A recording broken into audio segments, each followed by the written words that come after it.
Hi everyone, it's Marty. Welcome to class 33. Do you believe it? It's class 33. This is about keto diets and what's stopping you. People asked us to talk about keto diet, so Dr. Brie did. Here's our agenda, so let's just jump right in. Okay, so our handouts and resources were, I have made so many pancakes. Making sure that this was a consistent recipe that you could use for pancakes. And you may notice some things in there that are a little odd. One of them is adding vinegar. I'm not sure why, but the pancakes that I have made here needed vinegar in them to have the baking soda and the vinegar do a better leavening. So we also used oatmeal milk, so that may not be that may have been a contributing factor. So if you use, low-fat milk or something like that, you may have a different outcome. But I found that if things were not puffing up, if there was not enough leavening going on, then I just let it sit for a few minutes, or I added another, half a teaspoon of vinegar. I also did not cook them at a high heat. I cooked them at a medium heat. All right, so Peach Perfect almond muffins. This is really simple recipe. It's like dumping everything together and then you dump the wet into the dry. It's no big deal. Don't be dissuaded because there's a lot of ingredients. Honestly, they do not take that much time to make, and you end up with a whole dozen of them. And you can double this, which I have done many times, so that I will have some that I can put in the freezer and pull out when I'm running around like a maniac. You can also just swap out any kind of fruit for the peaches. So blueberries work, blackberries, apples, pears, all kinds of fruit. If you haven't had a pear muffin, honestly, they're phenomenal. Okay, so we had a potluck, so that we didn't have to cook, but we did do. Oh, I do want to mention Gimme Lean. We made pancakes and then we also made Gimme Lean sausage. Gimme Lean sausage is made by Light Life, and you find it in the produce section of your grocery store. We actually found it in Bilo when we did our grocery store tour many, many months ago. And I actually bought out the last that they had at Trader Joe's. And I think Trader Joe's is going to bring in their own product. So I would look on the label of a Light Life package or look online to make sure that Trader Joe's doesn't, add something with a whole lot of fat, because Gimme is pretty low in the fat and the sodium is not terrible. So just a little FYI about that. Okay, we are coming up to our 1 year um, anniversary, and we're going to be doing assessments. So we want to know how we can make you successful in that. Okay, so finding your motivation. While this is a research study, this is not a weight loss program. It's a research study. We still know that not everyone is perfect and that there are challenges we will all experience along the way in our journey for health. We want to talk a little bit more about what your motivation is and goal setting for the next 6 months. So this is what we did. Dr. Bree and Chef Kenny, if you come in on Mondays, you saw that. But anyway, so how is your current weight affecting your life right now? Are you losing weight? So that maybe you need to focus on building up lean muscle mass. Are you not losing weight, which would be very frustrating and or could be frustrating? And so how can we help you do that? Um, are you changing your diet a step at a time and you've been really making great strides, but you need to get to the next level of whatever that is? So some people have talked about part of them wanting to make the change in their eating patterns and the part of them not wanting to make the change. So is that true for you? Whatever your answer to that is, just be honest about it. And I'm actually going to ask this next question, which is something that it's called motivational interviewing. On a scale of 1 to 10, how ready are you to make the changes in your eating patterns? Now, when you joined the study, we were really looking for people who said, "No, I'm a 10. I want to go through that wall, because whatever is driving me to get to this study, there's something that drove you to sign up and to jump through all the hoops to become a part of the study, and we need to know what that is." The other or another question is, how ready are you, but also how doable do you think this is? because you might be ready. Let's say that your blood pressure went up through the roof and all of a sudden you are on medications. So you're ready to lower your blood pressure, but you don't think it's possible because of the fact that you've tried other things and nothing's ever worked. And that will be a self-sabotage. So we want to know, how can we help you? Where is the disconnect? Because no one is a bad person. It's just we have a disconnect and we need to connect those two ideas. What makes you feel like you can continue to progress if you decide to? Some people are coming and we realize that they come in, they're going, oh, yeah, I didn't do it this week. Okay, well, there's some reason why you're coming, and that's great. We want you to come. We want to help you. But what is it? And then we went around the room to share how we could stay on track and helping you succeed. How can we help you succeed? One of the participants said, well, I just haven't planned really well since the holidays. So I did one week and I did really well that week. Okay, so when are you going to prep your food? What day of the week? Sunday. Okay, what time? In the afternoon. All right, so um, Sunday in the afternoon, and then I contacted that participant out of the class and I said, look, I'm having the same issue. I will send you photos of what I am making because I'm going to choose one recipe to make for 3 days. Then I'm going to prep some salads, and I mean, not whole salads, but I'm literally just going to put lettuce into the containers that I take my salad in. And just that in itself helps me get ready. And I will prep one on Sunday night and I will take all the ingredients, that I put in my salad, like the cucumber and the tomato or whatever it is.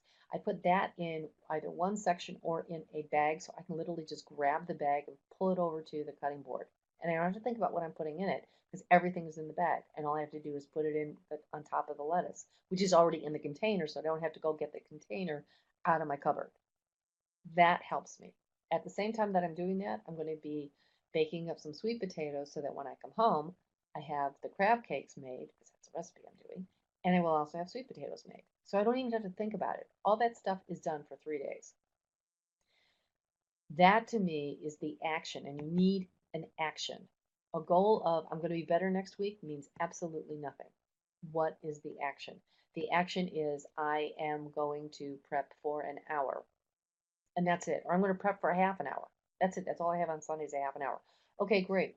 What is it that would get you the biggest bang for that half hour? Putting stuff into a crock pot and cooking it overnight, and also putting lettuce in little containers so I know to take it with me. Great, fabulous. That's all you do. You do that in a half an hour. Great. So it's the action. You have to have an action.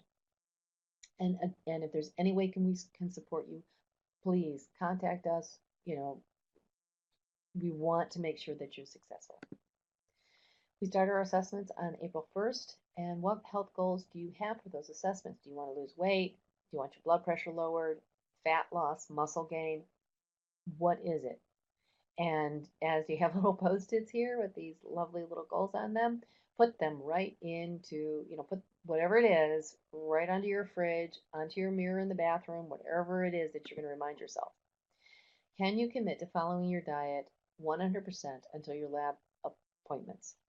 So that would be from today until April 1st, 100%.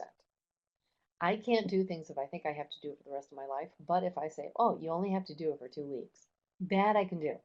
Like that I can do because I can wrap my head around that. So whatever the time frame is, wrap your head around that time frame. And then how can we help you get there? All right, so what is a keto? Oh, and the last thing I want to say is that you have been on this diet for a year. So, and as participants have told us, I know how to do this diet. You guys have told me everything. You've showed me lots of different foods, cooking techniques. We talked about lots of different ways that I can reach my goal. And so if you're not on it in a year, then what's really going on? And that's what we're trying to find out because that's what we want to help you with. Okay, let's talk about ketogenic diets and why you shouldn't go on them. Ketogenic diets often get lumped into carb diets like Atkins, Paleo, and South Beach, but a true ketogenic diet is really different. Keto diets center on fat, which supplies as much as 90% of daily calories, and it's not the type of diet that you want to use as an experiment. Should you try it? Well, this is from Kath McManus, who's a dietitian at the Department of Nutrition at Harvard, and that's affiliated with Brigham and Williams Hospital. The keto diet is primarily used to help reduce the frequency of epileptic seizures in children. While it has also been tried for weight loss, only short-term results have been studied, and the results have been mixed. We don't know whether if it works in the long term or whether it's safe. We want you to be safe. And this is the reason we put you on the diet. They have the diet recommendations that we do is because there is generally over 40 years of research that says we looked at this and this is what works. But I know people who lost weight on it. Okay, there's a million different ways to lose weight. Trust me, I know people who have tried a gazillion different ways and have lost weight and generally gain it all back. But this is how the keto works. The keto diet aims to force your body into using a different type of fuel. So instead of relying on sugar or glucose, that's what your body runs on, that comes from carbohydrates such as grains and legumes, veggies, things that you've been eating at the New Soul study. The keto diet relies on ketone bodies. And that's a type of fuel that the liver produces from stored fat. But your body really doesn't like to run on ketone bodies, and there's also residual stuff that's left from ketone bodies that doesn't work really well in your system. So burning fat seems like a really good way to lose weight, right? Burn the fat, okay. But getting the liver to make ketone bodies can be a little tricky because it takes a few days to get to a state of ketosis. Basically, what you're telling your body is that you're starving to death. And that's literally what your body thinks it's doing. It thinks you're starving to death. So I think anything that takes your body out of a really natural course can be an issue. But here's one of the other problems is you eat too much protein. Eating too much protein can interfere with ketosis. So you have to limit your protein. So what do you eat? Well, 2,000 calorie diet would look like 165 grams of fat a day, 40 grams of carbohydrates, and 75 grams of protein. So this bowl of oatmeal, and I apologize for the photo not coming in right, but it's a bowl of oatmeal with bananas on it. It would be over your carb limit. So what do you eat? Lots and lots of fat. Dr. Brie said that she was at a table with a whole bunch of keto people, and that they were putting butter in their coffee. They were slathering butter on everything. I have to say that the only people that I have seen put butter in their tea or coffee is when I was backpacking through the Himalayas. And the Nepalese do because they need 4,000 to 5,000 calories a day, and they generally are my height. So um, it's kind of interesting.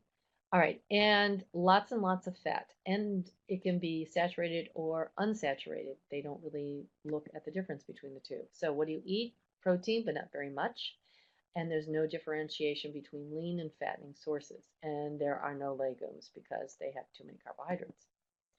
So what about fruits and veggies? You're not really going to have any fruit, maybe a couple berries. That's about it a day. You're also going to be able to do, you can do the non-starchy vegetables, which is great. But you still have to watch those. A cup of chopped broccoli is about 6 grams of carbohydrates, and you can only have about 40, 45 a day. So that means that you're going to be having, you could have some big salads and stuff. Yeah, but what's the harm in trying it out? Okay. The first thing is that you have nutrient deficiencies. Because if you're not having vegetables and you're not having grains, especially grains, it's going to put you at risk for deficiencies in micronutrients, which is not what a lot of people think about. But they include selenium, magnesium, phosphorus, and vitamins B and C. Vitamin B gives you lots of energy. Vitamin C and E actually are great for your antioxidants. So that can be an issue if you're not having that. Magnesium can lead, if you have a decrease in magnesium, it can lead to cramping. So liver problems with so much fat to metabolize, the diet can make any existing liver condition worse. So that to me can be a problem. Kidney problems. The kidneys help metabolize protein, and the keto diet may overload them. So the current recommendation for protein intakes is, and you might remember this from our protein class, was anywhere from 46 to 56 for the average person. When you're over 50, it goes up a little bit, but basically you're done at about 60 grams, 65 grams. You're really topping it off. And as and with a keto diet, you're having at least 75 grams. So that's a problem. Also, constipation. The keto diet is very low in fibrous foods like grains and legumes. So you better be eating a lot of non-starchy vegetables like cucumbers and lettuce, and you're not going to do carrots and tomatoes. You're not really going to do very cruciferous, a lot of cruciferous vegetables, although you can do some. So you're just not, and it can be a big problem. Also, fuzzy thinking. The brain needs sugar. Your brain prefers glucose. Uh, you really need glucose for your brain to work healthily. And ketone bodies can um, really kind of mess that up. Low carb diets may cause confusion and irritability. That's what we've seen from studies. So, not to say that everything about, ketone diets is bad. So what can we use? Well, they focus on minimally processed foods. That's a good job. And you have to eat lots of non-starchy veggies throughout the day. Well, we've talked about that, having like bell peppers and things like that. You can use as much as you want. And protein is not king. Well, that's another good idea because we know that protein is not the most important thing that you can eat during the day. So the conclusion is that we have some experts in the room, like Dr. Brie, and who are here to support you. So the diet we're recommending you is really healthy for your heart, your gut, your liver, and your kidneys. Because one of the things that I haven't talked about, because whenever I start talking about it, it's a half an hour, is the gut biome. And the fiber that you need feeds your gut biome. And you really need that to decrease your risk of a number of different cancers. So diet is not just about weight, but it is about overall health. You have any questions? Please contact us. We want you to contact us. We really do. Okay. So then Mary got up and spoke a little bit about Black History Month. And she said that the mistrust of academic and research institutions has been reported as the #1 reason why African Americans have historically not participated in research studies.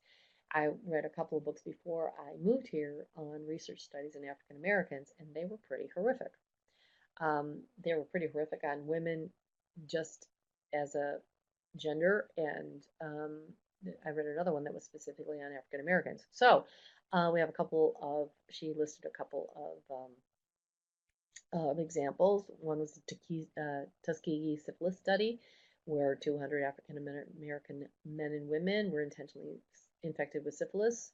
They didn't know about it, and treatment was withheld. They were told there was no treatment for it, so that these doctors could watch actually what happens, which is pretty awful. In the 1950, Henrietta Lacks blood samples. She died from cancer. Her blood samples were obtained and used without permission for research, and the samples were still out there after she died. And so her family were very upset at that, which I think most people could understand. In 1973, though, Congress issued new guidelines to protect human subjects, and the U.S. government funded research projects. So the take home of this is lack of participation equals lack of proper treatments for African Americans. And that's why it's vitally important to be a part of research studies and also follow the guidelines of the research studies, because that's what people are looking for. Like, what were the results when these people did this intervention? So New Soul is history in the making. It was approved and regulated by an institutional review board, which means there are a whole bunch of people who are standing over our shoulders looking at what we're doing. We are the first dietary intervention for African Americans in the Southeast. This is very important. You are part of history. So please understand that, and please know that we know that, and we appreciate everything that you do. And this is what I was getting to with the results of this. They inform policy, physician practices, and treatment recommendations. And as a dietitian, when I was having my private practice, I'm going to tell you that when I went to conferences, I was listening to what happened in research studies, so that, depending on whatever my patient had, this is what their problem was, and this helped or didn't help.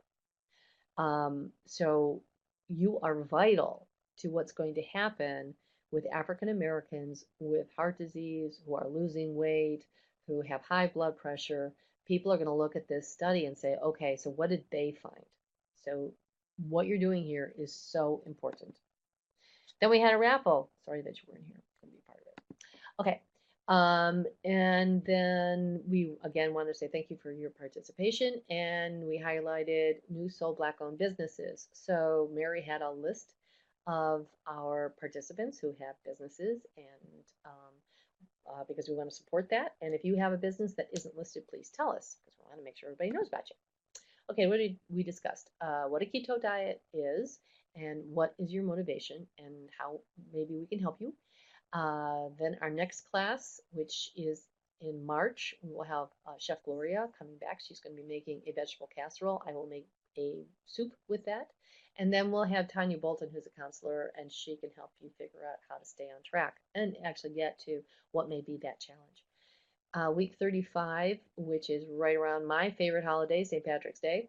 Um, I'm going to be talking about cholesterol. What is it? What's the difference? Like people say, oh, don't worry about cholesterol, just worry about saturated fat. I think that's very confusing, and I'm going to explain that. And then we're going to have a pizza bar. And then week 36, that's our 1 year. Yeah. So we'll be setting goals for the next year. That's the 1st of April, and Jasmine's going to come back. She's going to do um, a goal visualization, and we're going to talk about stress management, and that's how that's going to happen. So it should be really cool. All right, so you didn't have an in-class survey, but you do get the bi-weekly questionnaire. Please fill that out, send it in by Sunday. And thank you so, so much of being a part of our study. I say that every time in these, but really, we're just being honest. We do appreciate everything you do, and any way we can support you, please ask.